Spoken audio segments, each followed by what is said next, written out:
Yeah. Hey guys, welcome back to I Will Go Down with the Ship. I'm Heather. I'm Chelsea, and today we are speaking with Anthony about waiting for the start of things that I want. And his username on AO3 is demonic_ant. And we are so excited to have you with us today. Thank you for coming on. No problem. Thank you guys for having me. A little anxious, a little excited, so I'm Don't ready be to talk. nervous. Don't be nervous. I'm nervous by nature, so Well, let's have That should be a t-shirt, first of all. nervous by nature. That's funny. Yeah. Um, so Anthony, really quick, what would you say your top three ships are, or what was the first ship you've ever had? Like, let's just do a quick little, like, who are you? Who are we talking to yeah. today? Oh boy. All right, that's a loaded question. One of my all-time favorite ships, and I get a lot of heat for it, is Joker and Harley. I've been Me there since too. day one. Yes. Oh my gosh. Okay. It's so hard to talk about nowadays, but I Exactly. I remember back then it was huge. I read so many good fics. Like that's what Yeah. got me into dark romance, to be honest, is Joker and Harley. I'm not gonna lie.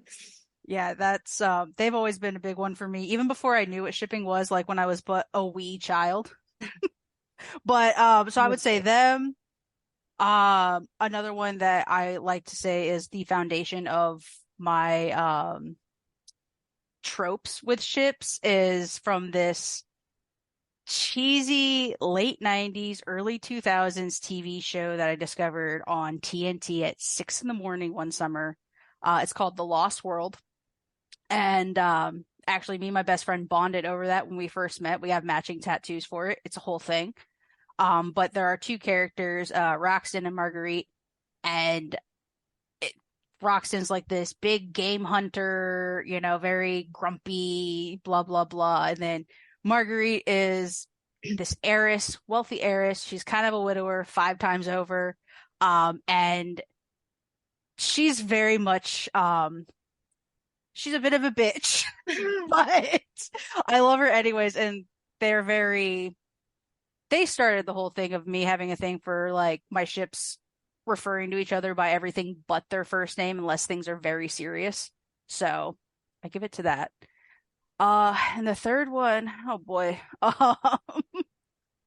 I feel like I would be doing a disservice if I don't mention, because I'm a big Jurassic Park fan, Alan Grant and Ellie Sattler, another big ship for me that also just shaped everything. So Is Ellie is the wife?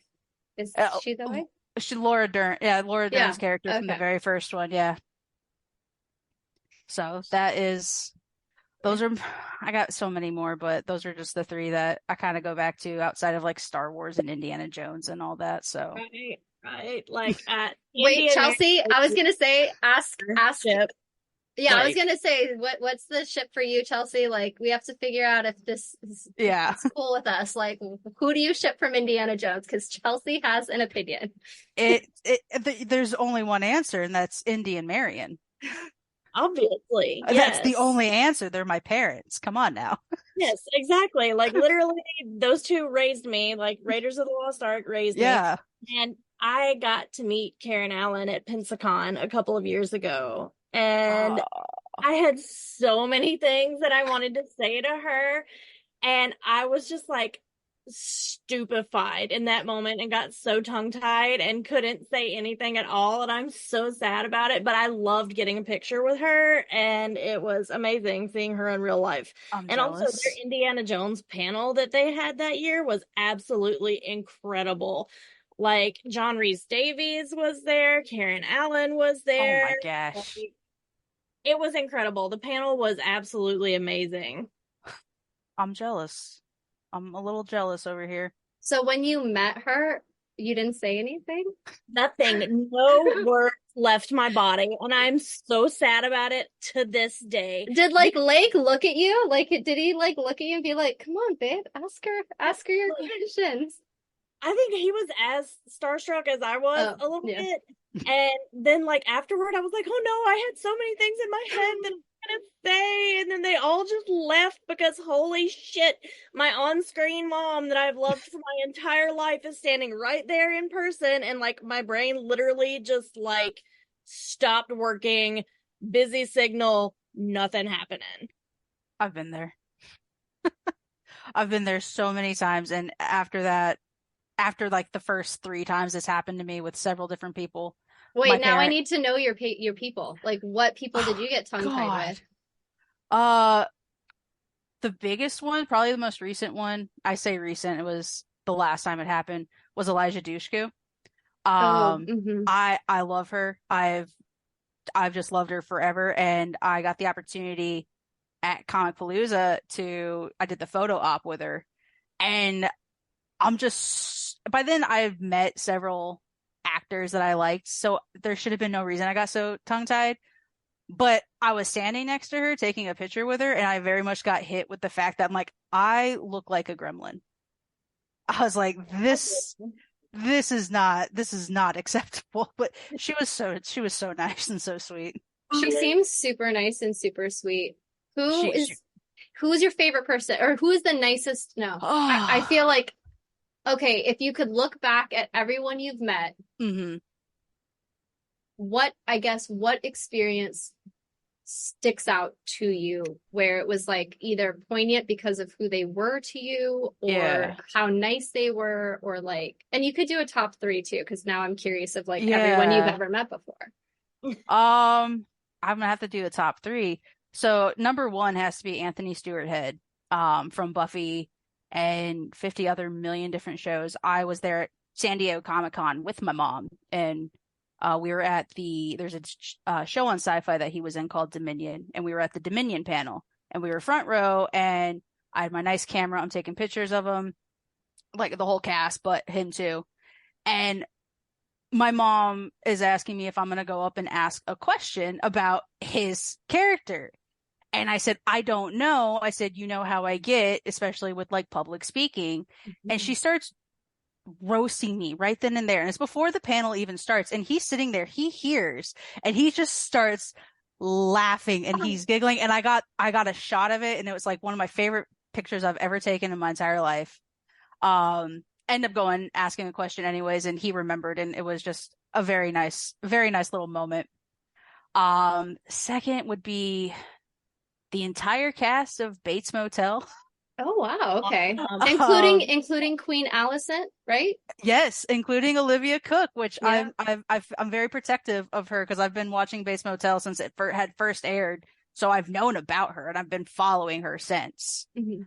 Um, but I've met them twice. The last time though, again with my mom, because we won a trip to San Diego that year for Bates Motel. So we got to go to this after party hosted by Playboy with the entire cast. That is so cool. That's And amazing. Ron Perlman also got me rum and coke, so that was pretty fun. But so I got to hang out with them, and it was Olivia Cook had just shaved her head for a role, so it was when she was rocking the bald head. But that was really fun, and absolutely loved it. Getting to talk with Vera Farmiga, probably also just like right up there in memories. Third one, oh boy,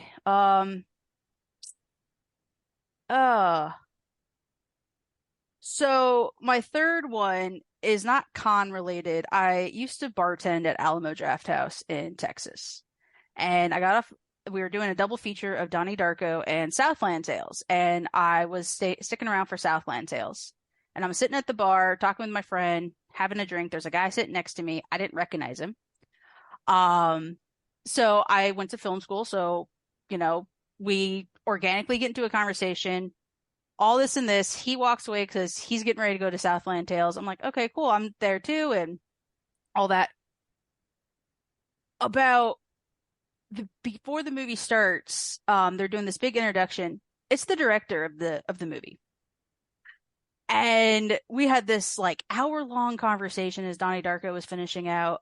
We were having a couple drinks. He ended up paying for my dinner that I bought and decided to say all the drinks were going to be on his tab. And he came up to me afterwards and just said, it was just really nice just to have a normal conversation and not have someone asking me 50 million questions about my movies. And he was more interested in like some of the scripts that I was writing, so I was telling him about that. So it was a really nice moment.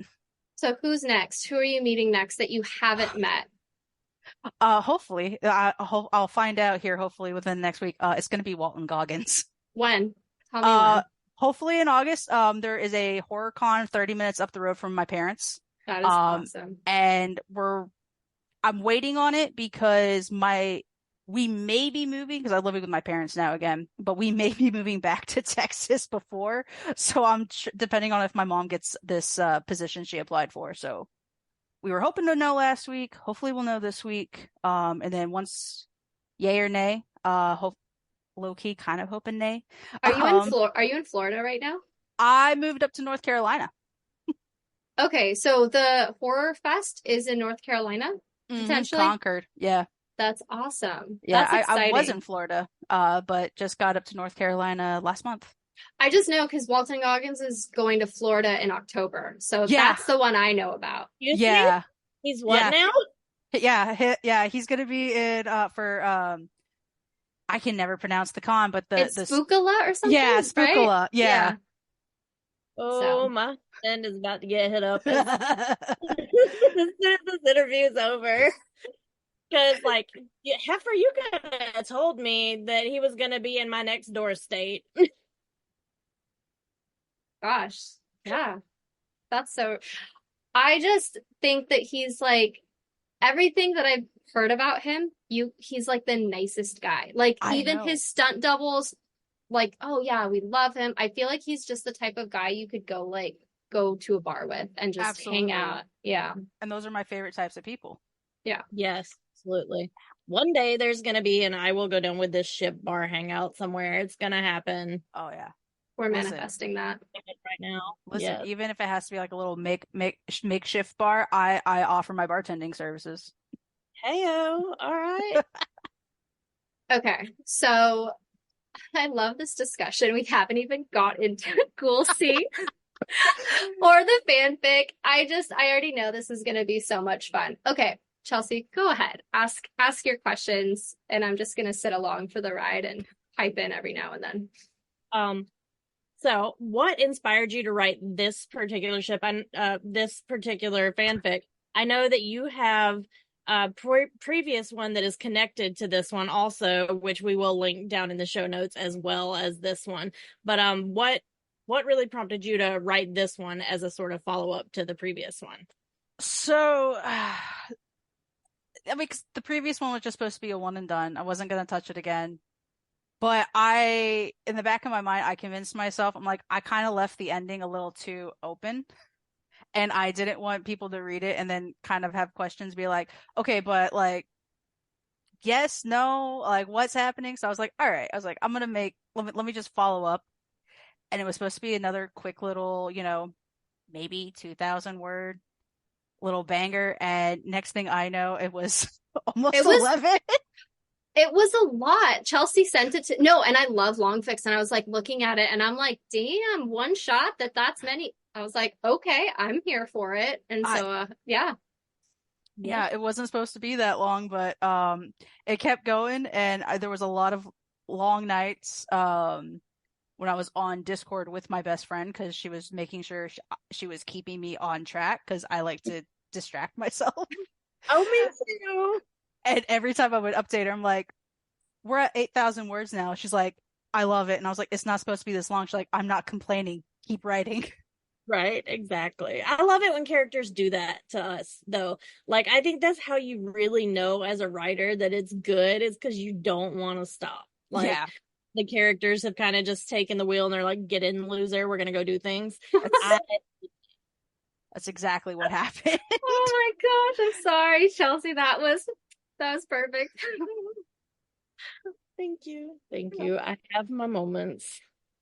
But yeah, so I wanted to do a follow-up just to kind of give a more solidified answer. And then I said that was it. It was just that particular little tale I had to tell was done after this one. And now I'm over here trying to do something else, but I'm like, all right, this might become its own series. Well, we need a sex scene. So That's really what I was like, okay, well now we got to throw in a little bit of spice, a little bit of flavor in this now. well, And, especially since everyone called her a ghoul fucker in the second one. Exactly. I and like mean, I literally was reading and like I had my phone and when he said that I bowed up at my phone for a second and then I was like, let me calm down. No, but for real, I love that. I see that in all of the fics, and I'm like, I want them so badly to have it in season two. Like, I need that because I need to see how Cooper reacts. I need to see how Lucy reacts. yeah. I need the jealous, overprotective, don't fucking talk to her like that. I need all of it. And just that one word will give me everything, Oh the yeah. ghoul fucker. So the second I read it in yours, I'm like, oh shit, it's gonna fucking go down right now. I am here for it. I love that. I love that. So, Yeah, yeah. I don't know. There's something about I'm loving when Ghoulfucker pops up in Fix. I'm just like I get like a It's kid on Christmas. I'm like, yes. giggling and kicking my feet. It's about to get good, y'all. Yeah, Honestly. yes, yes.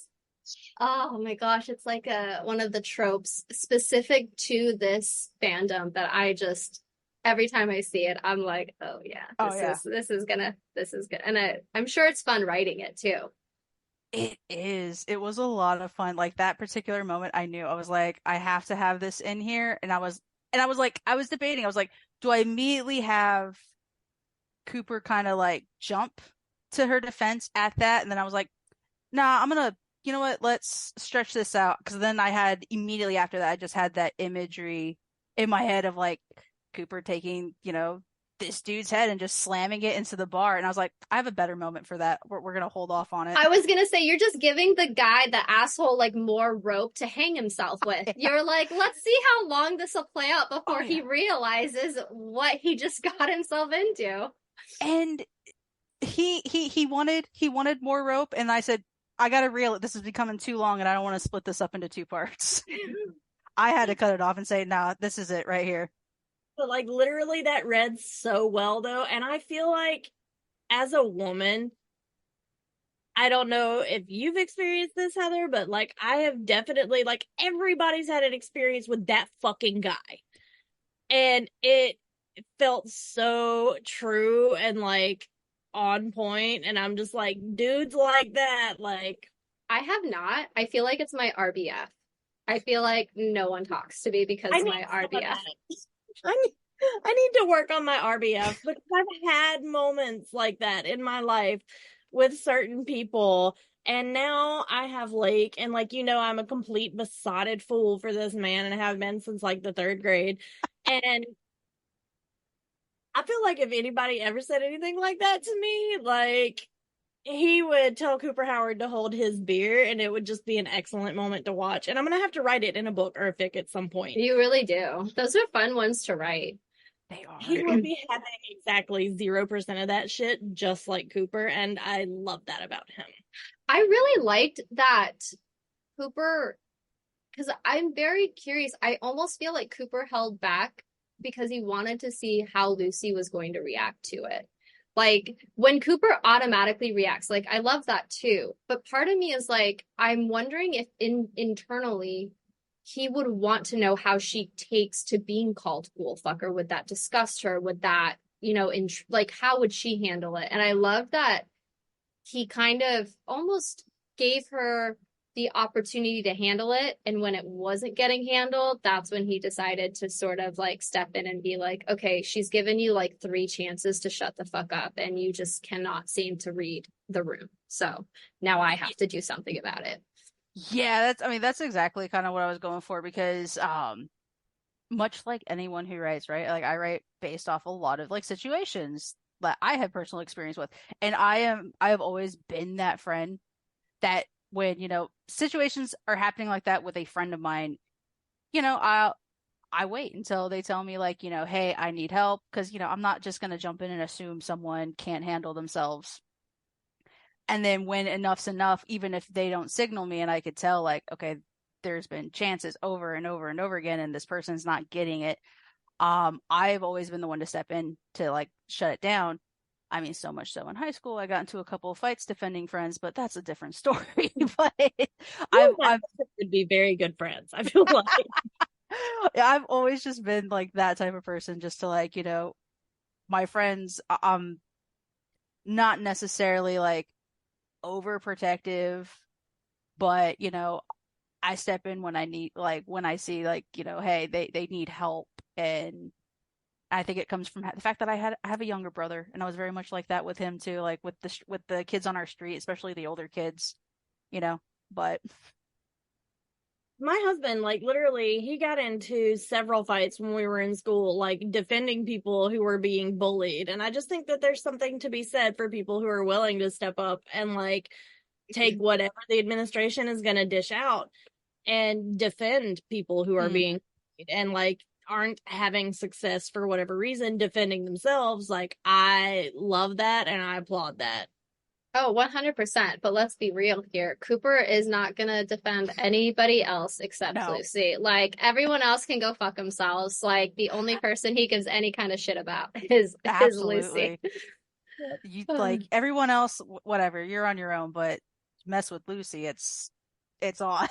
Yeah. It's so bad. Like, I want to see it in the show so bad. I could just like I visualize it like literally I can picture it. The writers have set up so much and I'm I just like, know. you better fucking cash in on this because if you do not give me these scenes, I need Cooper to be an asshole to anyone who looks at Lucy the wrong way.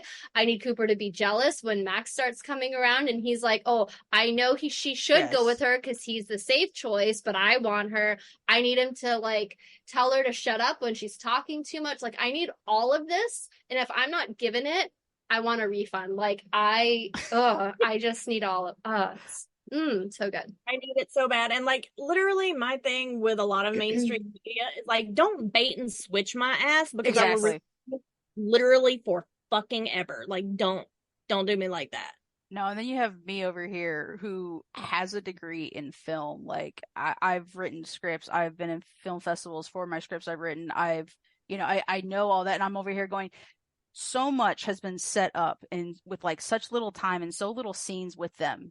And I'm like, they need to follow through. If they don't follow through, then what was the whole point of doing all of this? Like, Literally the reason Chelsea and I started the podcast because as writers, and I feel like in a lot of the crack ships that Chelsea and I have had, it's like number one, I think that there's no accounting for chemistry, right? So yeah, sometimes you get the story that they wanted to happen, but the actors just don't have that chemistry.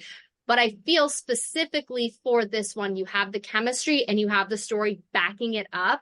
And yeah, like you said, there is just too much here. Like Chelsea was talking about the I love you graffiti. Go ahead, Chelsea. Like, yes. yeah, I'm so obsessed with that moment and that scene because we all know I have my little like Persephone Hades parallel with the Atomic Queen and the Radiation King and like all of these theories. And that moment when she is drinking the irradiated water is like consuming pomegranate seeds in the underworld. There's no going back from this point.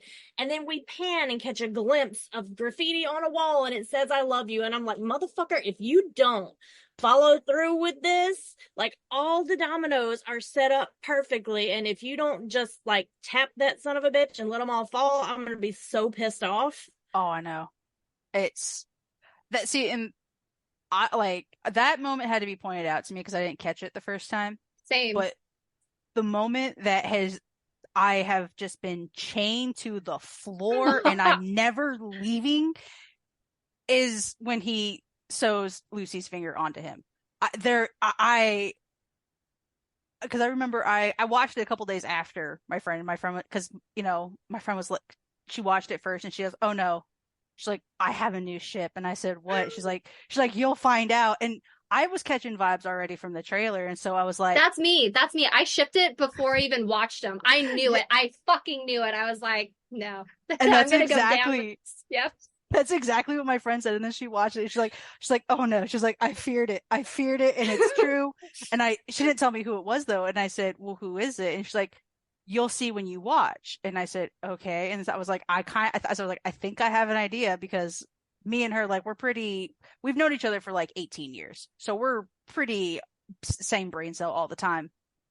But I watched the first episode and I was like, I see parallels. And then, you get to the meeting and I was like, I immediately text her. I was like, oh no. And she's like, yeah. And then you get to the scene of Cooper, sewing her finger on. And I get on Discord and I put in all caps to her and I said, what do you mean he kept her finger and sewed it on? I was like, what do you mean? He's insane.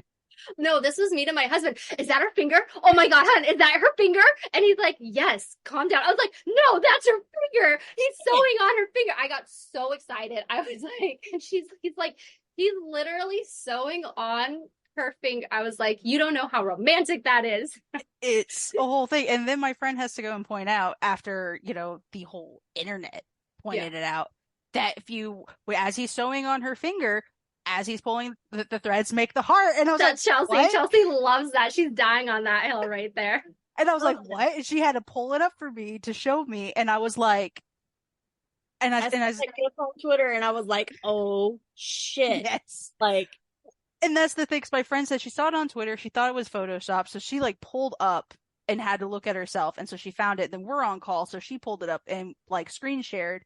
And I was like, I already had never left that moment. And that little bit, I was like, that's what chained me to the floor. It said, get back down. You're never leaving. But the cherry on top with that moment is he's literally taking the fall for her. I know. In the super duper mart. Like, you have X, Y, and Z. So it's like, you can't tell me this shit isn't lining up. Like, no, too much. And then for me personally too, because I'm a big thing when it comes to when I write, music is like a big inspiration for me when I write. Yeah. Like majority of my stuff is always titled after like song lyrics that are very pertinent to like either the whole vibe of something or a specific moment. And when I was doing my rewatch last month, all of a sudden I was noticing the overlays of the songs during certain moments in the show. I'm like, you can't not tell, and just for everybody, like not even like shipper goggles off, just in general for the entire show. I'm just like, you can't do all that and then still just like not follow through on what you seem to be foreshadowing with these specific moments lined up with these specific lyrics. Yep. And I feel like they've done such a good job with following through. Like, Chelsea and I were talking about like even the chicken fucker comes back. Yes. Like even the vault humor that we see in episode 1, it really pays off in, I think it's episode 7 when they go to vault 4 and they're like that release that they get released, like that's their punishment or whatever.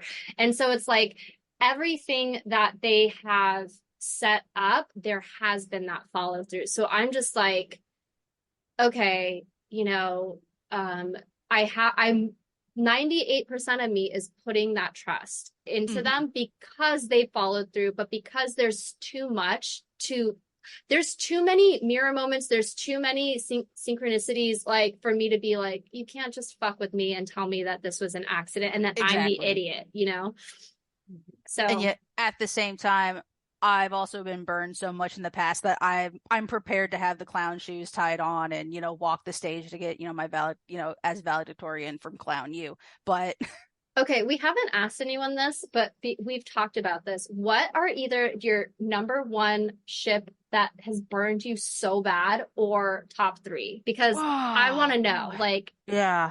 Oh God. And Chelsea, start thinking because I want answers from you too. Oh God. Now I'm putting all of you guys on the spot. I mean, I think the biggest one that is always going to come to mind, even though like I got vindicated in a way last year with it, just because I mentioned it, Jurassic Park. Alan and Ellie in the first movie, there are a couple, it's the year of our Lord 2024, and people still want to be like, no, they weren't, and I'm like, okay, whatever. But Jurassic Park 3, you get to Jurassic Park 3, and like the first Jurassic Park ends and it's very clear, like, all right, he's gotten over his fear of having kids. They have this whole moment of looking at each other where it's like, yeah, they're gonna start a family. You get to Jurassic Park 3, it opens up. There's Alan interacting with a little kid, clearly knows him. It's very, father son. Here comes Ellie with a baby on her hip. And it's this whole perfect moment. And it's like, oh my God, like little 9-year-old me was like, yes. And then all of a sudden, here comes this random dude that Ellie goes and kisses, and it's her husband. And I'm like, what do you mean they're not together? And then I find out a couple years, like years later, that only happened because the director of Jurassic Park 3 didn't think Sam Neill and Laura Dern looked like a convincing couple and broke Excuse them me? up. Yeah. Like, I So that's beg the your only fucking reason that pardon? happened, because the original Jurassic Park 3 script was supposed to have Alan and Ellie going through a little bit of a rough patch, and they were gonna like toy separation, and the whole events of the movie happen, and then they, reconcile and everything. That was the original script. Did One the of the husband original. get eaten in Jurassic Park 3? No, Oh. he sadly stayed, but the vindication was Jurassic World Dominion. She is divorced from him, and her and Alan get back together, and it's great, but they've missed out 30 years of a life. I Right. I feel like Chelsea and I talk about this a lot, is that like sometimes our ships either don't give it to us at all or don't do it so bad. Like I Mm-hmm. don't like that. Like there was no reason, all because the director Yeah. thought he could play God and be like, "Oh, I don't care about the success of Jurassic Park 1."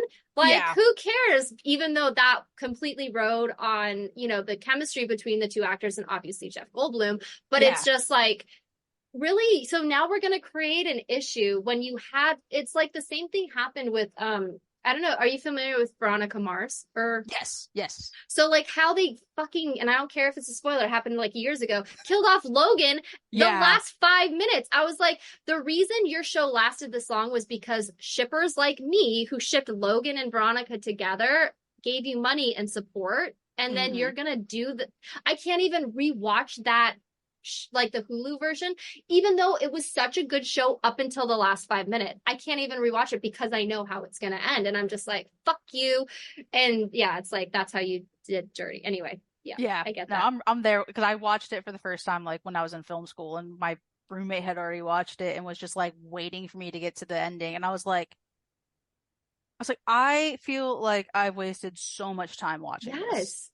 Well, and it's because the director was like, "Oh, well, we wanted her to like it was going to be like a noir and she wasn't going to have any relationships at all." And I'm like, "No one is watching for the mysteries, Yeah. buddy. Like you can put in a mystery, make it good, but give me that and I'm not asking for romance to be like 50% of the episode. Just give me a Just couple of a looks. smidge. Yeah, give me the chemistry, like the looks Crumb. between each other." Yeah. So, okay, so Jurassic Park, what was another one that burned you? Oh. Besides Veronica Mars, obviously. Yeah. Yeah. Another one that burned me. I mean, for the same for I'm gonna go back. Indiana Jones. Having Indy and Marion from whatever at sometime after Raiders all the way up to Crystal Skull, like not actually be together and then miss out, and then you get the whole thing. I don't know who's all seen Dial of Destiny, but if you've seen it, you know exactly Yeah. what I'm Yeah. gesturing to. But That's one of mine. We're on the same page with that. Like, excuse the fuck out of me. Like, there's no fucking way that they exactly. work out. Excuse me. Like, they are so fucking perfect for each other on every level. And like, no matter what Indy is going through in his personal life, and no matter what they have lost collectively, I feel like they would have been grown up enough to lean on each other because they've been through so much fucking shit together. And like, no, it's a lie. It is a fucking lie. Hmm. I do not accept the premise. No. No, I'm right there with you on that. Because both times I've seen them all in theaters, like when through re-releases and like special stuff, and every time I watch Crystal Skull, and I'm just like, have to like prepare myself for what I know is gonna get thrown, and then watching Dial Destiny with my grandma, just sitting there going, again? Right. Yeah. Like, you're really gonna do me like this again. Like, you can't give that man a fucking shred of happiness in his No. life. Excuse me. Like, But you know what? I go back to it every time. I come back, and I can't say no. I'm like, okay, I'll take it. right. Yeah. But like, literally, you will never convince me that Indy and Marion aren't fucking perfect for each other. Like, I'm eventually going to end up writing an adventure, like action adventure romance that's like heavily inspired by those two, but like what the fuck should have happened It's a fix it. It's a of them fix it. being Yeah. Yeah. separated is not fucking it for me. I'm sorry. I don't fucking believe it. I feel like those two catching up after the whole incident in Last Crusade, like I Yeah. I Well, can't. and I I think don't believe Willie Scott. I don't believe Ilsa. Like, yeah, you can fuck around and be a fuck boy. It's fine, whatever. But like, I don't believe that you end up with anybody other than Marion. I don't believe that you can commit to anybody other than her. And I don't believe you waste like 40 fucking years of your life without the one woman on this planet who is absolutely perfect for you. It does Yeah. not. Well, and my thing too is like if you're not gonna give us a consistent character that they are perfect with, don't give us anyone at all. Like Exactly. that's why like with Jack Sparrow, I was so glad like as much as I like the ship of Jack and Lizzie, that would never have happened. But like at least they didn't put him with anyone else because Yeah. I would have been so angry because no one is good enough for him and I know how this is going to work out. I'm going to get attached to someone possibly and then he's going to be with someone else because it's very like James Bond and it's like don't do that because I wouldn't I just don't give me the romance if you're not going to follow through with it. Exactly. So that's my thing. But I haven't seen don't kill me. I haven't seen any of the Indiana Joneses except I think I saw Crystal Skull like in theaters a long time ago. But I need to do like a marathon. Yes, Yeah. yes, girl. Like, literally, My yeah. husband has. So I've seen it vicariously through him, but Lake and No. I, like, we argue about our favorite because mine is obviously Raiders. Because despite glaring plot holes, that movie is still fucking perfect, and I will fight anybody who says otherwise. Yeah. I don't care about the plot holes. The movie was perfect. Their chemistry was perfect. I fucking loved them. And then like Last Crusade, I love. But my husband's favorite is Temple of Doom, and I'm just sitting here like, It's fun. It's a it fun it movie is to fun, watch. very fun, but like Willie Scott as a concept and a character just drives me up the goddamn wall because we had Marion. We had Marion and Marion was perfect and Willie is just like the absolute antithesis of everything that Marion is and I struggle to believe that Indy is attracted to that. which movie was it where she gets pushed into like a truck and the truck explodes, but she survives? Raiders. Is that Marion who gets Yeah. pushed in the truck? Okay, I just want to know because I think I've seen that scene and I want to make sure I'm understanding who. Yeah, that's my homegirl. I love her. Yes. Like, No. But to quote my friend about Willie Scott, it's very clear that the screenwriter hates women. We did a rewatch recently, and when we do our rewatches, we get on video, because she lives all the way up in Montana. yeah, And I'm so we'll jealous. I loved Montana when I was there. Tell your friend I'm jealous. she'll tell you come live up where she is, and you'll change your mind real quick. Because she lives on a one street town off the highway, about 2 hours from the nearest major city. Right. Nice. It's the snow that would kill it for me, though. Honestly, It's the like, heat too. She's got there. She's dying up there with the heat. oh, I bet. But I loved it when we were out there during the summer because, Oh, like, it's beautiful. on the Alabama Gulf Coast, like right now, it is roughly 1 billion% humidity and like 100+ degrees, and like I have my soup air swamp witch vibes going on. Out there was very different to me because it's so much less humid that like even though it was warm, we went in July, I was just like, oh, this is cool compared to home. Yeah, I spent 2 weeks up there, years ago. Me, her, and her dad road trip from Houston all the way up to Phillipsburg, Montana, where they live. And they own a restaurant. Uh, Right. I scooped ice cream for 2 weeks, and then after the 2 weeks, the three of us drove from Phillipsburg, Montana, all the way down to Comic Con, or all the way down to San Diego to go to for the first time go to Comic Con down there for me and her. Um, and then from there we drove to Vegas, where I flew back home to Houston at the time. But we have such a fond memory of those road trips because we only exclusively listened to the James Bond, the Best of Bond songs. Nice. So I had that CD in high school and it was like on loop. yeah, Oh, that's all we listened to. We drove her dad pretty crazy. But Whatever. it's what he expected. I mean, we like I said, we have known each other since we were 14, so it was like it is what it is. Yep. So what, okay, so basically it sounds like what made you start shipping them, was that moment or when you were starting to like watch it, just even in episode 1 where they don't interact, were you like, oh shit, like I can already see stuff happening and I already know what's gonna happen here? Yeah, because like I said, I was getting vibes from the trailer, and I'm also very much the walking definition of being bi, where if you throw two hot actors with chemistry at me, I am gonna want their characters, even if they don't interact, their characters are getting together in my mind. Um, Literally me.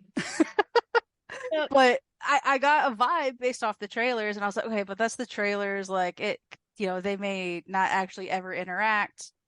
And in the first episode, I was like, okay. I was like, kind of starting to see it, but I was like, I need to wait. And then you just get to that moment in Philly, and from the moment she intervenes, and he just turns around, even because it's all the way it's framed, the cinematography matches and parallels and mirrors themselves, and their movements do as too. And it's just from that moment, I was like, I'm in trouble. I'm in danger. No, it's like when with me, like I'm just like I just get in the trash can. I'm like, I'm happily jumping in. Yeah, I'm gonna put on my freaking like shipper goggles. I'm just gonna set myself on fire. I don't know if this is gonna work out for me. And at the time, I didn't know that this was like gonna be as big as it was because usually my ships are all crack and yeah. people tell me, oh, you are a terrible person for wanting her to be with a ghoul. Hmm.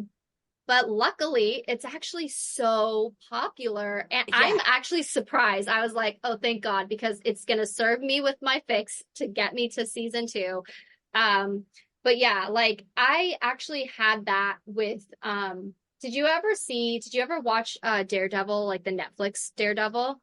Or no? I did not finish season 1. I'm not big on Marvel. I try, but can't get into it. But I know all about the vast different shifts that came out of those shows. So, like, for me, it was Frank Castle and Karen Page. And, Okay. like, literally, I mean, I knew John Bernthal from The Walking Dead and Deborah from True Blood, but I just smacked my husband. I'm like, dude, when they get on screen, they are going to have so much chemistry because it took like 2 or 3 episodes before they actually met. And the second that they did, I was like, oh, I was fucking right. I knew it. I fucking knew it.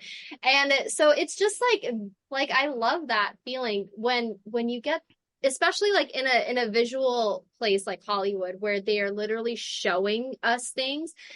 I'm sure it's so hard for them to find these actors with chemistry. And so like I always use like X-Men, right? Like I Hmm. felt like Hugh Jackman had way more chemistry with oh my gosh, Anna Paquin than he Yeah. did with the girl who Yes. played what's her face? Jean Grey. Yes. And so I ship Rogan like so hard. People come at me and I'm fine with it, whatever. I don't give a shit. But I was like, no, dude, like, do you see how they look at each other? Like, I am sorry. I'm not sorry, but like, it's all about the eyes. And It, I it just, is. yeah. And so I was just like, the chemistry between them was so off the freaking charts. And, but yeah, I just think that what we have here with Fallout is so, they have all of it. Like, it's not like a Nancy Drew where they didn't have the chemistry, but they had the story, and then they had to Yeah. fuck up the story because of the chemistry and all of that stuff. Um, but I was just like, oh man, I really need them to like do you have any scenes that you want to see in season 2? Oh boy. Oh boy. I got a lot of scenes, let me be honest. I got a lot of things I hope to see, if not season 2, later Yeah, on. right, exactly. Um, but some of the biggest ones is hey, I like I mentioned earlier, like I'm a like because I mean they've really driven this whole point with Cooper not really ever calling her Lucy. Yeah. It's all these, different nicknames. So that's falling right into like what I'm such a sucker for. Yeah. And I want a moment, whether it be, she gets hurt, he gets hurt, or they're having like some big intense conversation or something like that. And, he doesn't call her sweetheart. He doesn't call her sweetie. He doesn't call her Volty. He calls her Lucy. And it just like drives home like the seriousness of the moment, whatever that moment is. I need that. Um, like I would prefer it if like it's because she's in danger. Yeah. And he's like right there. But I want someone. I want someone to call her a ghoul fucker. Yeah, right. Like, I need Yeah. that injected into me, just already in here. But I want what I really hope for in season 2, if they're gonna go the route of, Cooper and Lucy ultimately maybe not being endgame, but getting together at some point, is my hope for season 2 is I don't want them to get together in season 2. I want season 2 to be very much about building and showing the changes of the relationship and the dynamics between them. And then towards the end, maybe kind of hinting at it, and kind of you see that ultimate change in them, and it's like, oh shit. And then you get season 3, and No, and then the cliffhanger of season 2, it's like Barb comes and it's all like, I'm back, bitches. And then it's like we have to wait 2 years for 8 episodes. You're like, motherfucker. Honestly. Listen, Barb can come in. She's fine. She's girl bossed her way so far that she's become the villain. But that's all it needs to be. Like, I don't want any sort of reconciliation between her and Cooper. Yeah. I don't want them getting back together. I want him to get closure, but not if that's going to come at the cost of getting together, getting back with her, even if it's just for the sake of Janie. I don't want any of that. I get that out of here. I'm going to smack it. I'll kick Janie out of the picture. I don't care. Let's kill off Janie to save our ship, guys. No. I'm not going to kill her. I'm not saying that. Just, kind of boot her far away from Barb. So that way, Cooper and Barb can dish it out. And then it's like, not this whole, oh, but we got to stay together for our kid. I would love if Janie and Lucy kind of became friends, and like Janie likes Lucy more than her own mom. Like, oh, yeah. Not to talk shit on Barb, yeah. but like, listen, I love Barb. Give me Barb as a villain, ultimate villain. Yes, I want to see her just coming in, not taking any shit, kicking ass, doing all this, hell on high heels, that whole thing. Yes. I want her to be a bitch, and I want her to lean into being a bitch. I want her to own it. Yes, own it. Yeah. I want her to do it. Own it. Exactly. I want her to be completely unapologetic about it. Just like fucking lean into it so damn hard. And like, I want her to not regret the way she destroyed her, honestly, and just be like fucking fine with it, because she's like, I made the decisions I made, and you don't have to like it. Fuck you. Like, I just want to be a bad bitch. Well, and that's the other thing. Like, I'm like looking forward to in season 2, because I'm like 95% sure it's going to happen. I want the flashbacks of the divorce and the fall of the marriage. I want to see just how bad it got. And also because I am my father's son, I'm a little bit of a gossip whore. I want to see how messy it got. Yes, me too.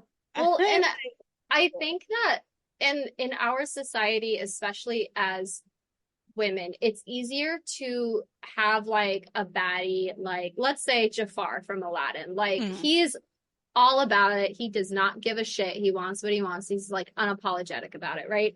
And I'm just like, why can't we have that with women? Like, why do we need, and I'm not saying don't have a redeeming quality to make her complex. I don't need her to be two-dimensional. Like, I want her to have complexity, but I don't want her to have that regret or that nurturing, like that softness that women are expected to have, because I think we get a lot of that in Lucy, and I don't want to necessarily see that. I want her to completely own her stuff. I want her to like you guys are saying, like, don't apologize for it. Lean in, see Cooper, and not feel bad whatsoever about what happened to him. And because I feel like if men get to have fun and be this like villain that we all love to hate, why can't we not have women who are the same way?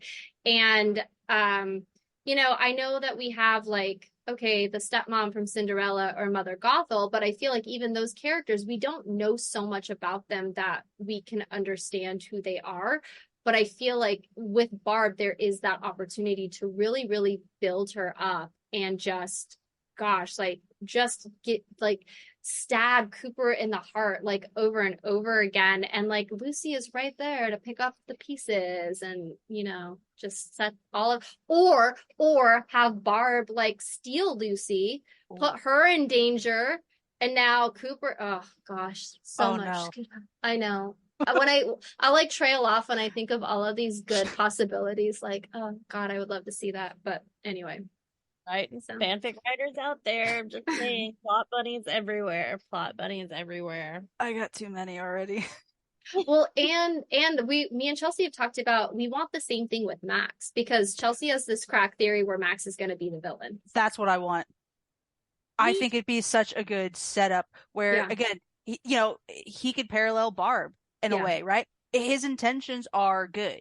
He's in his mind doing the right thing, which is always the story of a great villain where, they're, cliche, they're the hero of their own story, but it's true. And I want that for Max. I want him to make these choices trying to do good, and it's just getting worse and worse. And and it blows up in his face. Oh, yeah. And then on top of that, because so my younger brother is a big fan of the Fallout games. Mm-hmm. So I never actually I never played them until this year, but I grew up, I would watch him play it all the time. So I'm not crazy knowledgeable in the lore, but I know enough to where I know how messed up the Brotherhood of Steel is. And where Max's story leaves off in season 1 with all this, I can already picture like, he, at the moment he wants out, he wants to find Lucy, wants to have that happy life, safe life. But, now he's being hailed this hero and all this, and which is what he wanted from the get-go. Yeah. And I can't wait. I think also would play it so well. Like, I just want to see Aaron Moten be a bad bitch. Absolutely. That would be amazing. Well, I just so deep in the Maximus is going to turn out to be a villain theory, and then all these people who are trying to shove him as a moral example down our throats are going to look so fucking do they not realize he's like lying multiple times in every episode? They're going the ostrich approach. They're Lucying it right now. They're pulling a Lucy. No, so what I think is going to happen, or what I would love to see happen, is that Max comes after Lucy, because of course he's going to assume the ghoul kidnapped her, because she has no mental capacity to make decisions for herself. She's just a perpetual damsel in distress who constantly needs her help. That's what some of these fans will have you believe anyways too. And I want him to get to them and for Lucy to be like, no, I'm with him, not romantically, but I am choosing to go with him. And for Max to either like to basically make her choose, like, come with me where I can protect you and I can, put the school down or whatever, or you are now going to either have a bounty on your head, or you are going to now, like, I have to come after you. And she's going to choose Cooper, because I could only imagine how much that would mean to Cooper, because Max is that safe choice. He's literally the knight in shining armor. And the Brotherhood would protect Lucy and potentially even go after the dad, because the dad has their armor. But I really want, and I think that would be the catalyst for Max completely spiraling into his villain era, because he's risking so much for her to now be slapped in the face of everything. Like, that would just completely set him off, I think. And I would just love to see it. It would just, because I don't know, there's something about stories like Fallout where you have, these interconnecting characters, all starting off on, different parts of the morality scale, and then watching, them either fall, become the villain, prove everyone right, prove themselves right, that, they're not going to change. They're going to stick to what they know, and then, or redeem themselves, or, just the ups and downs of it all. Cause like, I also want to see Lucy get put in a situation where she might have to break some of her morals. She might have to, cross those lines that she doesn't want to cross. Not necessarily saying like, I want to see her cross them, but I want to see her in a situation to see what she would happen if she's given this choice. Yes, absolutely. I have such high hopes, and I just really hope that they don't burn us like I've been burned so many times before. But also with my ships that I've been burned with, like, I've just been burned by my own brain by like shit that I really wanted to happen but was never going to be a thing. Like Jackson Ripner and Lisa Reisert in Red Eye. I shipped them so fucking hard. I'm not sorry at all. I mean, it could have happened if the writers knew what they had with that. I mean, they are the start of my dark romance obsession. Literally, is like I would read fics about Lisa and Jackson, and I love it. And then like also like I kind of shipped like Sydney with both Billy and Stu, and like that's the throuple I wanted to see in the world. Like it was never gonna happen. Although I did get like a taste of what that could have been like with reading Slasher Pass by Tyler Page. I'm really enjoying that and like loving, like honestly loving every second of it because I love slasher flicks. I love psychological thrillers, and I just like I just ship it. I ship it. I'm not sorry. I will not apologize. I will not take notes. I'm not going to argue with anybody. Ship it super hard. And like, I feel like mainstream media is never going to go there for a lot of the ships that I wanted. Like, J.K. Rowling was never going to put Draco and Hermione together, but I just like. Or Snape and Hermione. Whoa. But in the books, Draco was so intelligent, and that's something that they really didn't bring up that bothers my husband so much, is that Draco was smart, too. Yeah. He was absolutely intelligent, and I feel like there's, like, all the fics that I used to read and some of the role-playing I used to do on the Harry Potter Dialogue Center way back in the day, like, focused on that, like, the intellectual rivalry between those two and like setting up an excellent enemies to lovers arc, and I just wanted it so bad, and it was never gonna fucking happen, and I just got burned by my own brain. Well, because we all know that there's no way in hell Hermione could stand like 30 years of marriage to Ron. And that's not talking shit on Ron. I just don't think that together. I think that, okay, it's like that first love that you think is perfect for you, and then you're like, oh no, I'd rather have my professor. But no, that's just my ship.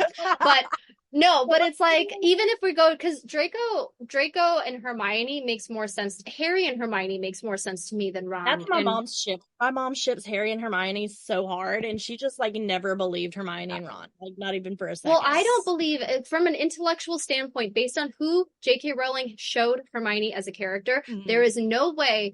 I mean, she could be friends with him, yes, but as a husband, she's not going to marry a man who has the emotional range of a teaspoon. But who can't keep up with her intellectually. Like both Snape, Draco, and even Harry, because Harry was also really smart. Like those three would have at least intrigued her and kept her interest during whatever marriage. Somebody to challenge her. Yeah. And push her, and like that's why not insult her. Like Ron pushed her by like insulting her, and that's not the challenge that someone like Hermione Granger needed. No, yeah, like because I mean, right, child of the 90s over here, big Harry Potter fan, like love the books, love the movies, all that good stuff. And like looking back on now, like absolutely, like I do a read through, like reread them every couple years, and I sit there because little me, even to high school, Ron and Hermione, I love them. I still to this day, I love them because I do love the idea of like the first love working out, the first love working out, but also like the quote unquote goofy kid kind of getting with someone who is out of his league. So I've Yeah. always loved that, like that, but absolutely, like, but when I look back, now as, a grown, grown up, I'm like, probably not going to happen. But then they've stopped becoming like my main ship, like when the sixth book came out, because I'm gonna tell you, I will get so much smoke for it. I know I will, but I take all that smoke. I absolutely love Tonks and Lupin together. I ate it up. Why would anybody not, because of the age gap? The Is that age gap, why? but everybody is, but also because everyone just really shipped, like, ship still Lupin and Sirius. Oh yeah, I don't But know. I like Tonks and Lupin. I love I the ate age it up. gap. I love the age gap. I love the angst that was the beginning of the relationship, because I am at my heart an angst writer. Mhm. So I loved it all. I even love the fact that, granted, yes, they died, but they kind of got a little bit of a happy ending, and, with Right. getting married and having a kid. And I loved it all. I was like, yes. I hope no one comes for you because I used to ship Sirius and Hermione because I'm a big fan of the age gap. Like that is one of my like kinks, but I just couldn't do it with like I just feel like Snape again, it's that whole like he doesn't look like who she should be with, Hmm. but he's intellectual and I feel like if anyone would appreciate I feel like potentially she reminds him of Lily because Lily was Yeah. smart and fiery and was part of that group and I think that that's I don't want to dissect Snape because whatever. This is we're talking Ghoulcy, but it's just like I love that, and that's one of the reasons why I love the Ghoul and Lucy is because there is that huge age gap and Yeah.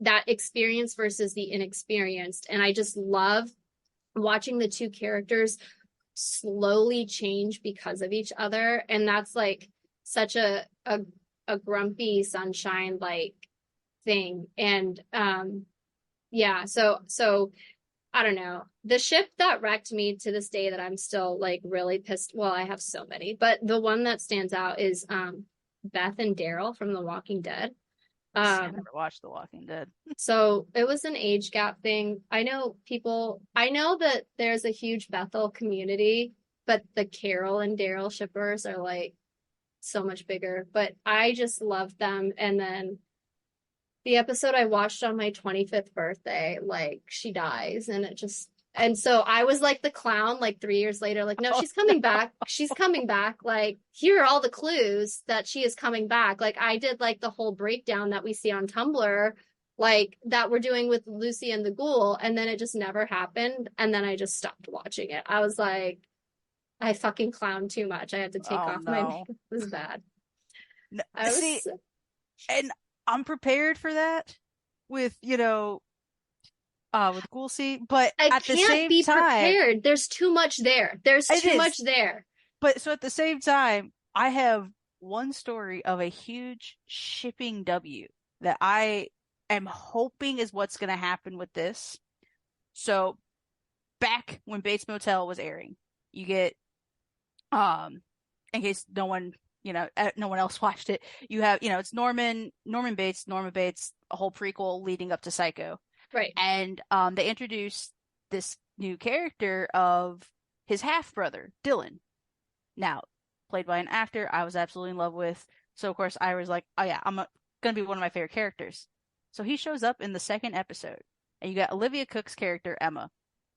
And she knocks on the door. She's there to see Norman because the whole first season, she kind of got this crush on him. She kind of wants him. I kind of shipped her and Norman together. Dylan opens the door. They say two lines to each other.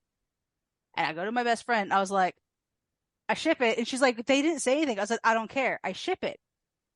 And that was it. That's the only interaction they had all season. And then you get to season 2, and they had a little bit more of interaction just because kind of like the storylines were kind of converging. And then more and more people started shipping them. It was still a very tiny community, but very vocal on Tumblr, and the producers were also on Tumblr. So they were seeing all of it. Season 3 comes around, and it's starting to look like that. And they're teasing this romance with them, and they eventually do get together. They get a happy ending. They get married. They have a kid. They get the hell out of there. They survive everything. And the producers were like, like the showrunners were like, we absolutely saw these very small people saying like there's chemistry between these characters, and they went and they analyzed all the scenes they had in season 2 and was like, you guys are right.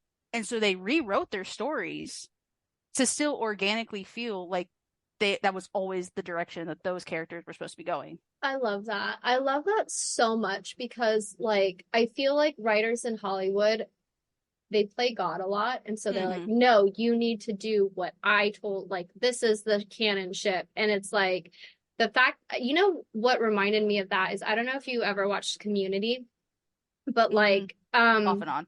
so Jeff and Britta were supposed to be together, and you could tell that by the first episode. But Jeff, or Joel McHale's character, had way more chemistry with Annie. But again, it's that age gap thing. So they weren't gonna do it. But I think at Comic-Con, like there was this, they actually called out one of the Tumblrs. I think it was like "fuck yeah, Jeff and Annie" or whatever.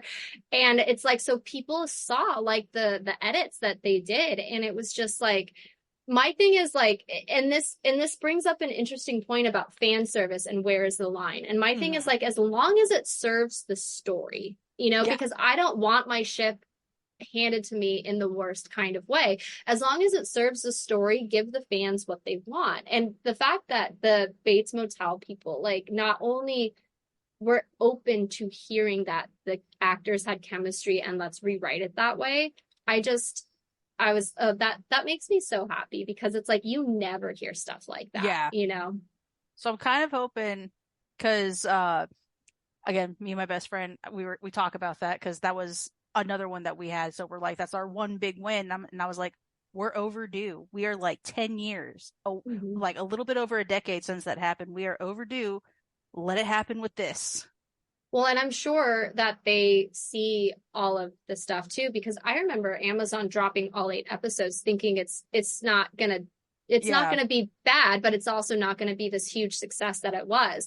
And I think Walton Goggins over here is just feeding our shipper sensibilities too, coming out saying, no, it's not father-daughter. It's not father. I was like, thank you, bless sir. that man every time he opens his mouth. Yes.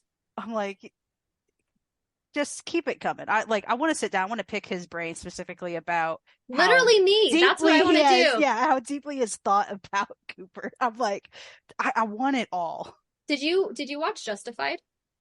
I am starting it right now. I just started it because my dad watched it when it was on. I kind of watched it with him off and on. And I liked it. Then I ended up going away for college and didn't have cable, so okay, tell me okay, because I have a ship that involves Walton Goggins. It's okay, I'm just gonna be honest. It's not Raylan and Boyd. I ship Boyd and Ava. And I'm just curious, like when you get more into the episodes that show that, just like tell me what you think of it, because I'm in season 6. I'm not gonna say anything because I don't want to spoil it for you, but anyway. So yeah, so Walton Goggins is just like amazing. And I think, you know what? I'm going to be completely honest. I'm not talking for him or anything, but I wouldn't be surprised if he shipped like the Ghoul and Lucy too. Like, I just don't think he can say it because it might come out a certain way. Like, oh, this old guy is like creeping on this. I'm like, first of all, she's in her mid-20s. So let's not fucking, Chelsea, what's the word I can never pronounce? I can't pronounce that word either. So I'm right there with you. So, I'm just like, but I think based on some of his interviews, I honestly feel like I think that he would want them together. Yeah. So it definitely, that is the impression that is given. Yeah. What do you think, Chelsea? I'm just sitting here like praying for the day after this show is over when Walton Goggins can come back and admit that, yes, I did ship them all along. Like, I need that in my life, first of all.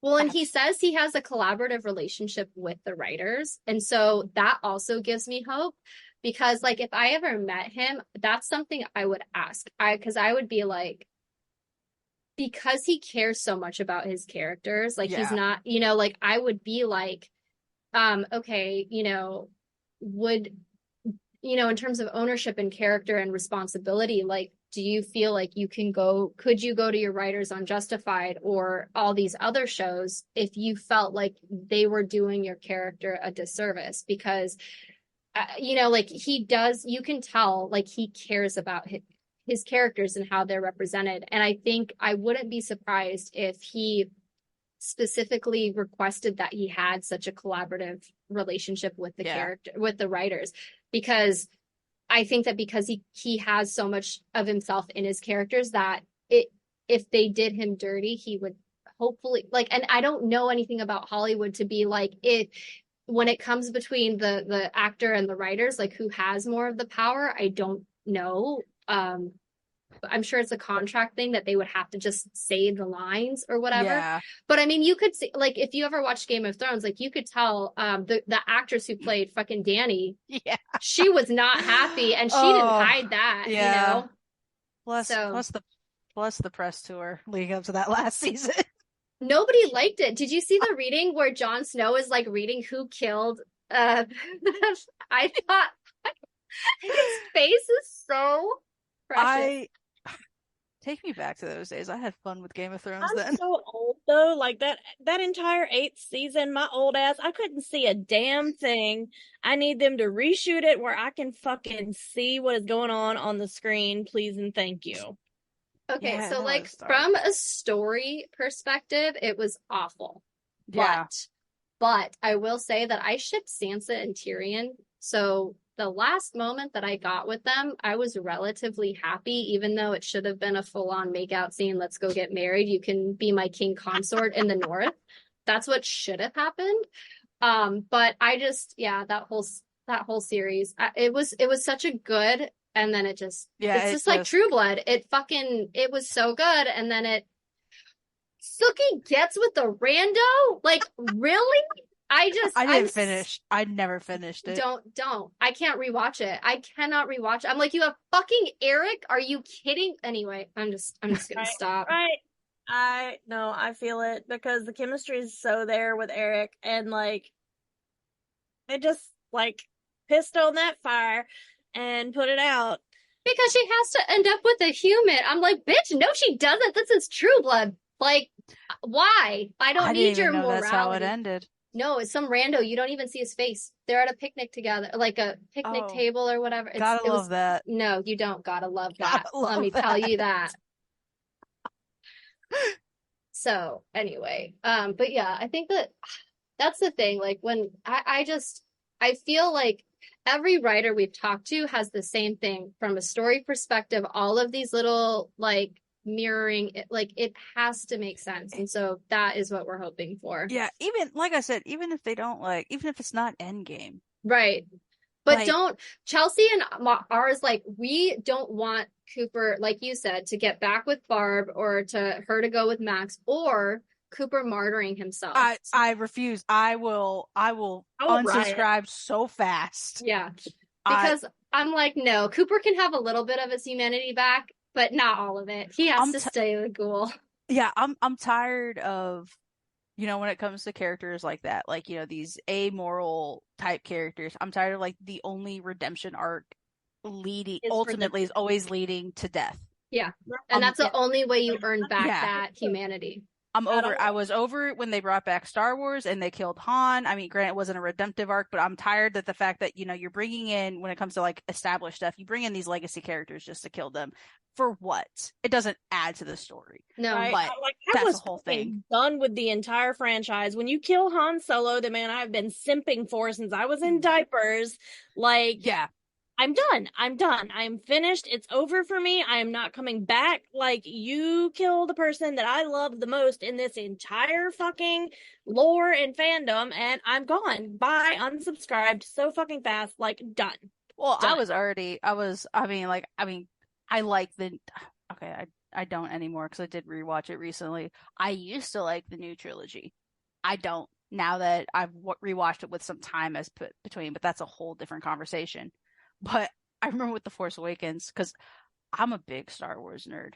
I mean, I read the expanded universe in high school. Like, that's how big of a nerd. Middle school, high school me, I was reading these, like, books from the 80s and 90s. Who did you ship in The Force Awakens? No, I no, don't have no. a ship. I don't have a ship in the new one. I Okay, don't. when I watched it, this was me getting those little vibes of like Frank Castle and Karen Page again. I Mhm. wanted Poe and Ray to get together.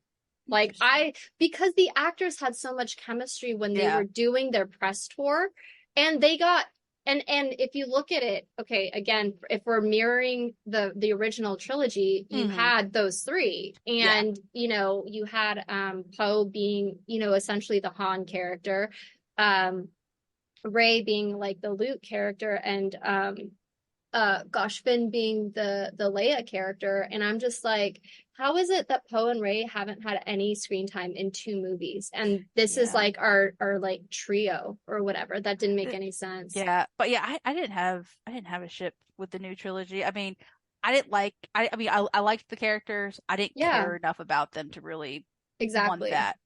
But what made me so mad about The Force Awakens specifically is that they modernized, I guess, redid, I don't know how, whatever word you want to use, one of my favorite and most hated storylines from the book, from like the expanded universe, which saw Han and Leia being together. They had twins. They had three kids together. A bunch of shit happens that ends in Chewie's death, and one of the kids is blamed for it. Anakin, yeah, the youngest one gets blamed for it. And then the twins, out of the twins, you have Jason and Jaina. Jason ends up becoming a Sith, and because of all this family drama, Han becomes an alcoholic and just leaves. He just leaves Leia. He dips. He says bye. And then by the time he shows back up, it's just in time for not just their youngest son Anakin to die, but their oldest Jason to die as well. That's And so depressing. I loved it for like the moments it had, but I hated it, and that's kind of how I viewed Force Awakens when revealed Kylo Ren is Ben Solo. Han and Leia aren't even together anymore because of kind of like the path he took, and I was just like, I hated it then. Ultimately, I hate seeing it now, and especially because it led to Han's death. Yeah. I have a Well, confession to make. Like my inner emo kid who is very loud and alive wanted to be a Raylo shipper, and then the way the writers wrote it, I just couldn't. It's just a mess. yeah, I think it's a mess, and I feel bad because again, it's almost that redemption arc of self-sacrifice, and it's like, Yeah, oh, first of all, you didn't earn that. You killed Han exactly. Solo. Like, fuck Yeah, you. I, um no redeeming in my mind. yeah, and so but anyway, yeah, so I'm just like, I hope that it doesn't turn out like Cooper can only earn his humanity back by making that sacrifice, or like you said, where he does the right thing and goes with Barb in order to just be a family with Janie. And it's like, I don't want that anymore. Like, those are not the same values that I Yeah. feel like we as a society have. And if you're going to utilize those, then we're living in a completely different world, because it's like, I want the baddies to be the baddies and to love being the baddies. I Hmm. don't want Cooper to change. Like, I don't want him to like, I don't want him to like want to go back to that past, Yeah. Like, I want him to sort of be happy with that found family aspect of him, Lucy, and CX404. Yeah. And if Janie is alive and she's around, I'm fine with her being part of that, but I don't want, you know, I don't want Cooper to be put in a position of, or I would love to see him being put in a position between Barb and Lucy, and ultimately choosing Lucy, because if he Yeah. chose Barb, I would be done. I would be I, like, no. it would make in my mind his past, like, his whole past is supposed to be mirroring and paralleling, Lucy's story right Right. now. It would just make it pointless and worthless. And it's like, what was the whole point then? Like, if you're just gonna end up back with her, what Yeah. was the point of, you know, spying on her, finding all this out? I'm imagining threatening, revealing Voltek's, motives and to the public, and that's, I'm again, right, spitballing. That's what's going to lead to the divorce. But what would be the point of all if you're just going to, once you find her, get back together with her? Right. So like Right. my thing is if I'm not getting the romance that I want, then Cooper, Lucy, and CX404 like literally walk off into the sunset together and they're just going on like wasteland adventures. Like Yeah, it doesn't have to be more than that romantically, but exactly. don't do anything else that's going to shift that dynamic in my Right. mind. Well, it's my thing is, can we just please have and enjoy anti-heroes and morally gray characters, and we don't fucking have to fix them, like they're fine exactly like Yes. Yeah. we enjoy them as morally gray. We enjoy them as anti-heroes. And yes, Cooper can get back a little bit of his humanity, but like I like him like he is, and I But feel like he only through Lucy. kind Like of yeah. he gets the humanity back around Lucy. Like if she bats her eyelashes and says, "Please don't kill this person. Let's talk it Yeah. out." He will not do it, but only because she asked, not because he's changed his beliefs in any way, only because she's saying it. But if he's not with Lucy, he's going to kill first and ask Oh, questions. Like that's what absolutely. I want, you know? Exactly. Yeah. And I just don't want them to change him. I don't want them to make him soft. Like I like him like he is, and like don't ruin that. Right. Even for my ship, even like in the service of my ship, do not do that because I Yeah. don't serve to me that way. That way. Yeah. Yeah. 100%. Well, and I feel like that's what's going on with House of Dragon right now. Do you watch House of Dragon, I Anthony? have not, but I might as well be the amount of how The much how timeline. many people are watching it on Twitter, and I mean, Well, so like I was a big Damon and Rhaenyra shipper, and right now it's not a crack ship, which I'm happy about. But yeah. like the way that Damon is, so what's interesting about House of Dragon is the writers came out after like episode 8 or something. After he okay, well, I won't say what he did necessarily. Well, I don't care. Fuck it. So some guy calls Rhaenyra a whore and he Oh, slices I him in know all half. about that. Okay, Yeah. you know My that. Okay. my listen, my best friend ships them. So Yeah. I So know all this. so like the writers came out and they're like, why is he your internet boyfriend? He's bad. Like he's a bad brother and a bad uncle and a bad family. And I'm like, no, no, no, no, no. You wrote him this way, number one. Number two, his redeeming quality is that he loves his family and he would do anything for his family. And so right now, like season 2, they've only had one scene together and we've already passed the 5 episode mark. And he's basically sitting around feeling sorry for himself or guilty after like, okay, yeah, did a 3-year-old get murdered? Yes. Was it because of Damon? I mean, he basically said a son for a son. It should have been Aemond, but you know, whatever. I want to see Damon be like, I don't give a shit. I was doing that for my woman. I was doing that for her, you know, reign. And now he's like feeling guilty because Rhaenyra got mad at him.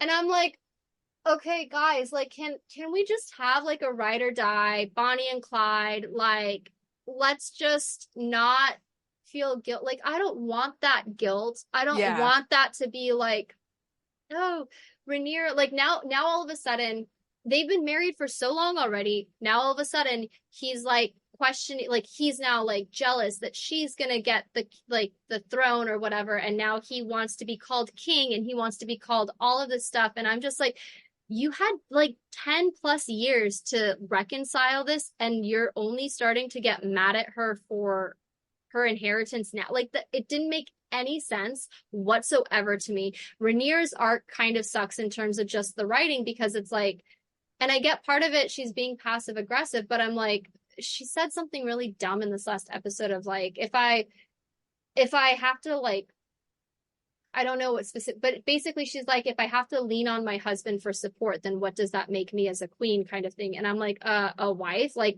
Yeah. why can't we turn to our like loved ones for support? You know, like, why do you feel like you have to posit that this woman has to take everything on her own? Ugh, I just want it to be like, give me my romance.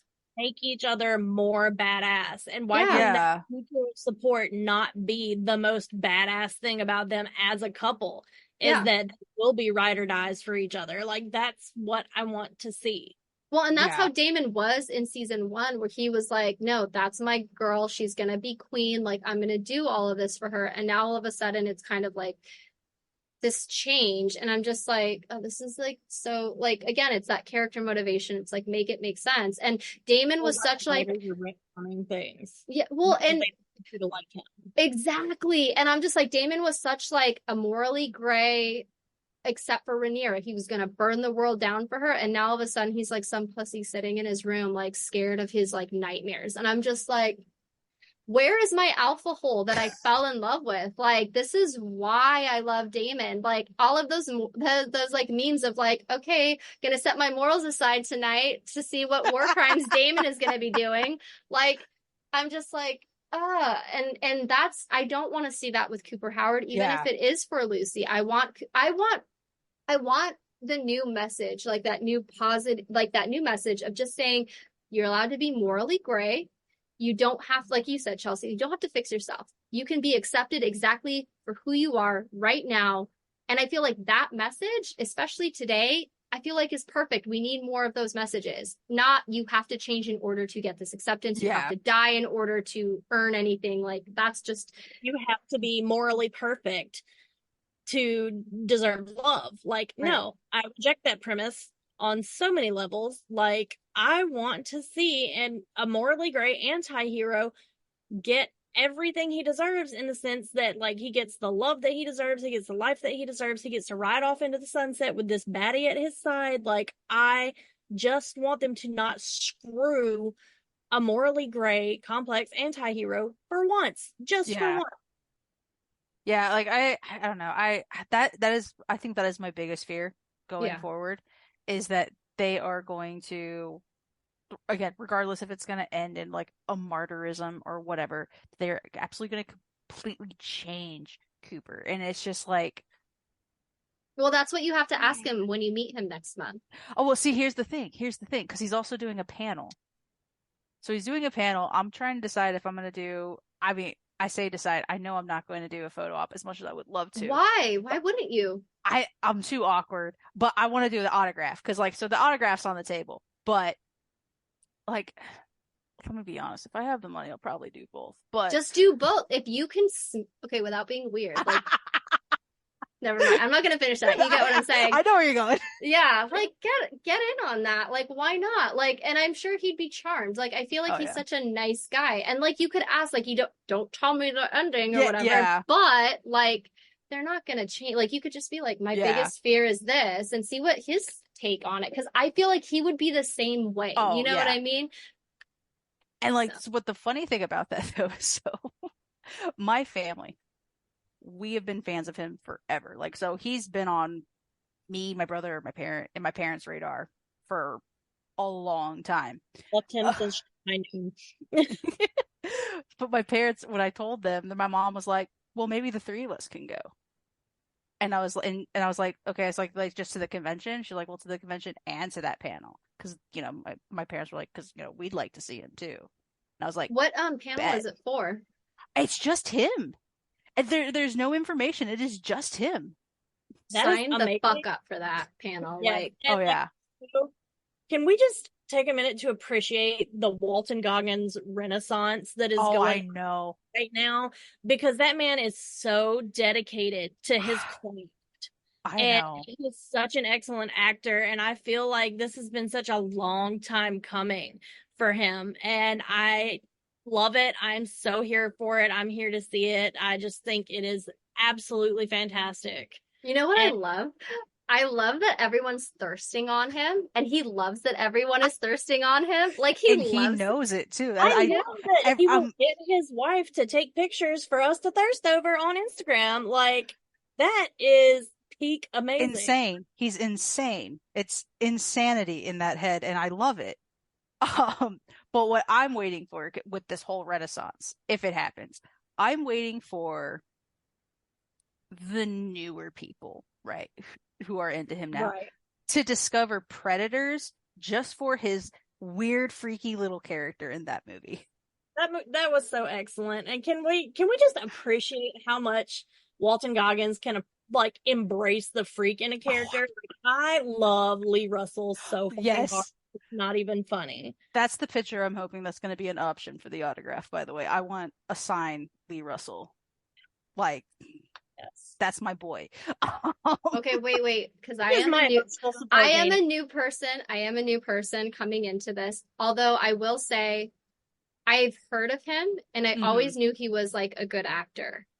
I just didn't become obsessed until now. And Yeah. so Lee Russell is from which one? Vice Principals. Oh my Watch. gosh, that's Lee. Yes. Oh my gosh, yes. I love him. His freaking the way he walks and just like the hair or whatever. Oh my And like gosh. his ongoing war with Micha and Oh my God, I love it. with the brass knuckles and look at this, Micha. Yeah. I Oh love my everything gosh, about Lee yes. Russell. That is my emotional support maniac. I will rewatch Vice Principals. I don't care how many times. I fucking love it. I loved Lee Russell and Neil Gamby. Oh yeah. Both characters are so fucking excellent. I love the way the show ended. Like, I just fucking love it. I have this headcanon for Vice Principals that Walton Goggins chose his wardrobe. Like every outfit he like picked himself. Like I wouldn't be surprised. Some of those outfits. I have a shirt. I bought it years ago. Like years ago. And I've never found the occasion to wear it, but it's like button up, right? It's a nice shirt. It cost me a pretty penny for it too. It's like the most expensive shirt I own. But when I was rewatching Vice Principals all of a sudden, because I watched like the first 4 episodes before they aired, because the movie theater I bartended at was doing like a special 4 episode screening. I didn't have Oh, that's HBO, cool. so I never could finish it. So I just like recently watched it for the first time because I remembered it, and I was like, oh yeah, I never actually finished this show, but I'm watching it, and all of a sudden this nice $80 shirt I have, I'm like, this is a shirt Lee Russell would wear. This is a loud, obnoxious shirt, and I am now trying to find any reason to wear it, and I cannot find it. Well, when you that panel first, that's what I'm saying. That's what I was gonna say. Yeah, but I mean, I don't know. I bought it years ago, and we've gained a little bit of weight since then, so I can shed it. But yeah, when I introduced my parents to that show, I got them to watch it. So that's awesome. I want my mom to watch that show so badly because my mom was an English teacher for 35 years. Like the English teacher that they frame in the show for selling textbooks on the side, that's my mom. Okay, like just headcanon for you.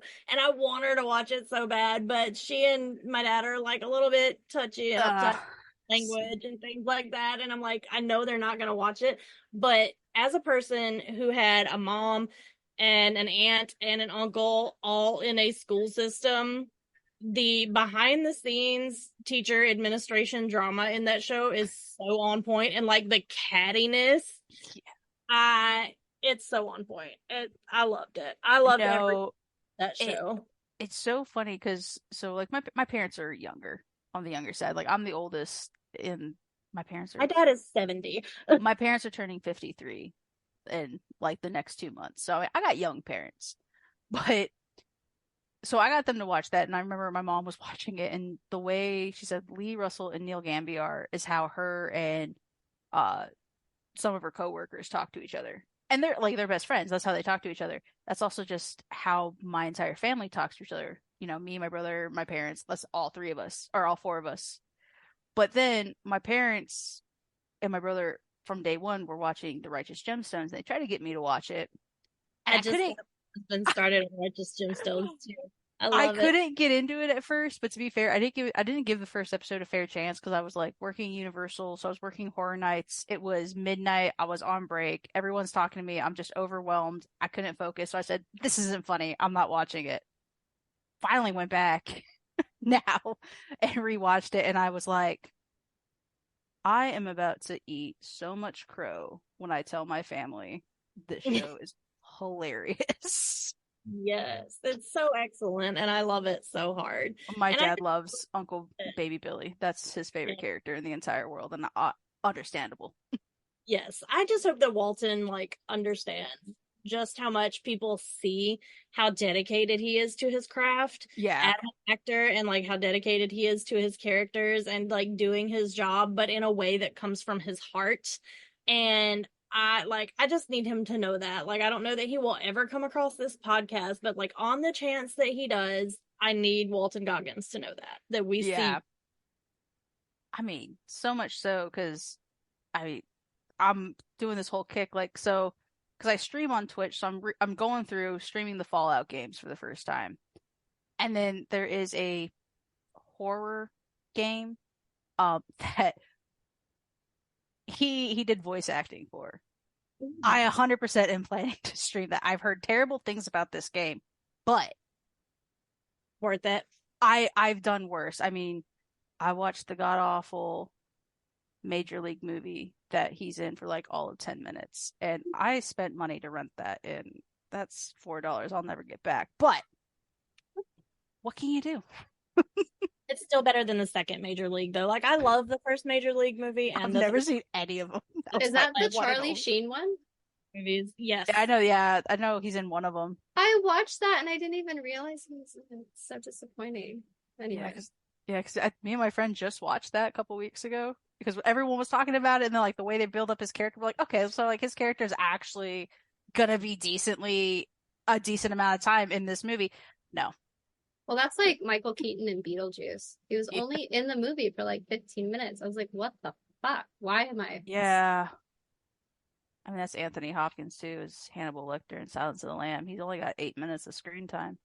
Right. I don't understand that. Give me more of what I came here to see. Right. I'm here for specific reasons. You should have anticipated that. Right. Exactly. Exactly. But any final questions, Chelsea? Nope, but I do want to share some of my favorite lines. Oh, yes. Because we have rabbited so hard. But my absolute favorite line is that if you haven't picked up what I've put down, his voice was low and Lucy felt her breath catch in her throat at the way his gaze briefly dropped to her lips. Then that ain't my problem, Vaulty. You might want to work on it. Like, that was so good. Like, are you fucking kidding me? That was excellent. I blacked out writing that. I don't remember writing it. I just wrote it, and then next thing I knew, I was like, I don't know what happened. It was so good. I loved it. And then I love the moment where where she's pouting in the bed, pretending to be asleep, not talking to him. And like, I'm kind of judging myself because I may have done this on some occasions, and like, just like refusing to talk to him and pouting and like all of this crap and pretending to be asleep. And then he pretends to get up and leave the room and like slams the door so that she thinks that he left. And then she turns around and he's still there and like in front of the door. And I just like, that moment was so fucking good. I loved it. And I also felt called out about the fact that refusing to talk. No, No, go ahead. No, go ahead. No, go ahead. I was gonna say that moment specifically with the fake out of leaving. I wrote that for me because I thought this would just be funny. I was like, I don't even care if people are gonna think that's in character or anything. I was like, this makes me laugh like when I thought of it. So I was like, I'm just gonna put it in. It's just for me. I squealed. I'm not gonna lie. Like, I squealed. It was so cool. The amount of comments that came in with everyone specifically going, this moment, this right here, I was like, I didn't know that was going to be such a big hit. I was like, this was just supposed to be a silly little ha-ha. But you write things that are for us, like you lean into your authenticity and what really brings you joy. That's what hits with your audience too. Yeah. And that, like, you know, that moment might have felt like it was just for you, but it was really for you and everyone out there like you who is your audience. Yeah. So mine was, I know better than to try and tell a lady what to do when she's in a mood. And you, sweetheart, are clearly in a mood. I ain't looking to have that fury turned on me for pointing something out. And then she's like, you're not as charming as you think you are. Like, I love that because like Chelsea has said, I may have been in a mood a few times, and like my husband may have not helped the situation, but like sometimes we want them to like piss us off so we can go off, and sometimes he doesn't, and it's almost like you get even more mad that they're not doing anything to not poke the bear. And I'm like, fight me. Yeah. Yeah, that particular, you can thank my parents for, because the amount of times my dad has told my mom that.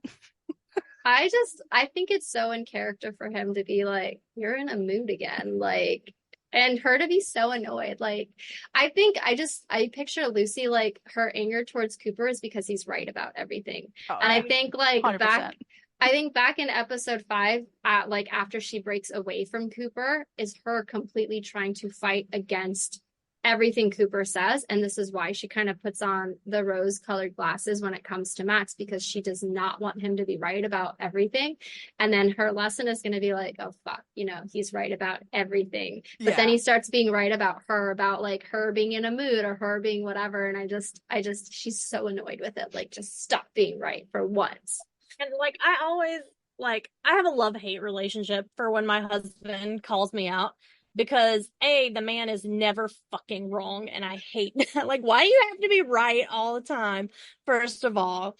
And then second of all, like, he just sees me on a level that, like, is almost molecular, and like, I don't even see me that well sometimes. I'll be like, the fuck you talking about, a bad mood? And then I like have to stop and think, and like, no, he's fucking right again, like he always is. And just being seen on that deep of a level, I think, is going to A, scare the shit out of Lucy, and B, she's also going to love it. But because no one's seen her for who she is before. Yeah. But yeah, I 100% agree with what you have to say, Chelsea. And poor Lake. He's just right about everything that pisses Chelsea off. He's fucking amazing and wonderful, even when he drives me up the wall, and even though he's like always fucking right about everything and will like call shit. And like, I'm just gonna tell you guys this now, like, this, I suckered him into watching Bridgerton with me by like dangling the "who is Lady Whistledown" carrot. And I have never been so full of rage in my life, because I think like by the end of episode 1 or beginning of episode 2, he looks over at me and like, just, if you haven't watched Bridgerton yet, people, plug your fucking ears. He looks over at me and goes, "It's Penelope." And I was like, how the fuck did you figure that out that fast? And like, he just like, he looks at things in a way that is so different from the way I look at things. Like, I'm sitting here dissecting every little fucking thing with my little pin board and red string and everything, and he literally just looks over at me and goes, "Seriously, her nickname is Pin. How was she not gonna be Lady Whistledown?" And I was like, I didn't even think of that, bitch. That's why. Exactly. Like, oh, why do you have to be this smart? But he's like, I love how fucking brilliant he is. And like I said, I'm a complete sucker for this man. He's just amazing. Yeah, that's good. That's nice. I'm happy for you. Thank you. I don't think my husband would watch Bridgerton, but I love it. Yeah. Like, I didn't think I was going to talk Lake into it, but like, you dangle the mystery carrot, and then, he watched it, and he actually loves it. We listened to all the audiobooks together, and he's really looking forward to Benedict and Sophie's season, and Eloise and Philip, and I'm here for it. Let's hope.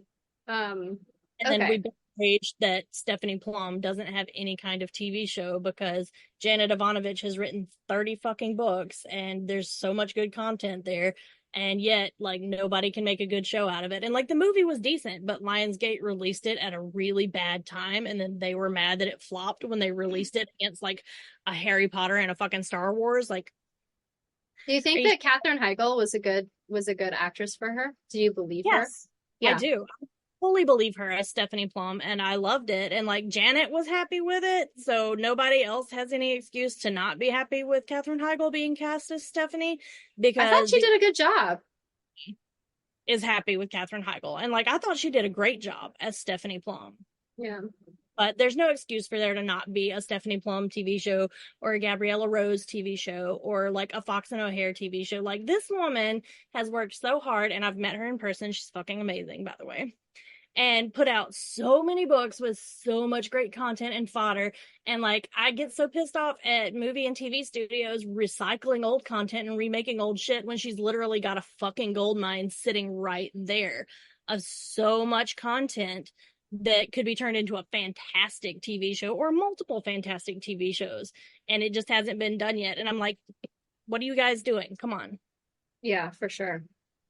Yeah, because it has everything there. But I don't know. I think that Hollywood thinks that they know what everyone wants, and the truth is they don't.